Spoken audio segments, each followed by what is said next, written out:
Dear students, இன்னைக்கு 12th business maxல Cramer's rule use பண்ணி எப்படி ஒரு 2 mark 3 mark problem பண்ணலாம் அப்படிங்கறத பார்க்க போறோம். அதுக்குரிய ஃபார்முலா Cramer's rule உடைய ஃபார்முலா என்னன்னா x is equal to delta x by delta y is equal to delta y by delta. So நம்ம ஏர்லியர் கிளாஸஸில் டெல்டா எப்படி கண்டுபிடிக்கிறதுங்கிறத பற்றி தெரிஞ்சிட்டோம். இது அடுத்த அப்ளிகேஷனாக அதை யூஸ் பண்ணி டெல்டா எக்ஸும் டெல்டா ஒய்யும் நம்ம கண்டுபிடிக்க போகிறோம். ஒரு எக்ஸாம்பிள் ப்ராப்ளம் பார்க்கலாம். Example 1.19 solve the equations. இந்த கிவன் ஈக்குவேஷன்ஸ் 2 கொடுத்துருக்காங்க. அதை பை கிராமர்ஸ் ரூலில் சால்வ் பண்ண சொல்லியிருக்காங்க. ஸோ சொல்யூஷனில் ஃபஸ்ட்டு டெல்டா கண்டுபிடிக்கிறோம். உங்களுக்கு டெல்டா கண்டுபிடிக்க ஆல்ரெடி சொல்லியாச்சு. மெயின் டயக்னலோட ப்ராடக்ட் மைனஸ் சப் டயக்னலோடைய ப்ராடக்ட். அது நாட் ஈக்குவல் டு 0னா மட்டும்தான் உங்களால் கிராமர்ஸ் ரூலை ப்ரொசீட் பண்ண முடியும். ஏன்னா we are going to divide delta x and delta y by delta.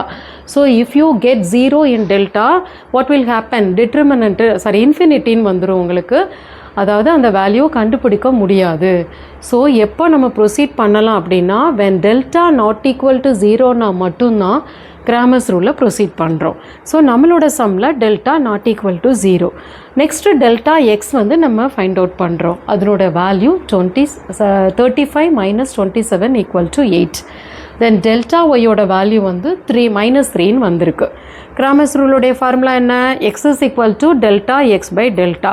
What is your delta x? நம்ம என்ன கண்டுபிடிச்சி வச்சுருக்கிறோம்? 8. What is your delta? 1. So 8 by 1 equal to 8. Similarly, y is equal to delta y by delta.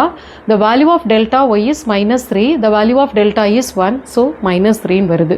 So, நம்ம solution கண்டுபிடிச்சாச்சு. x is equal to 8, y is equal to -3.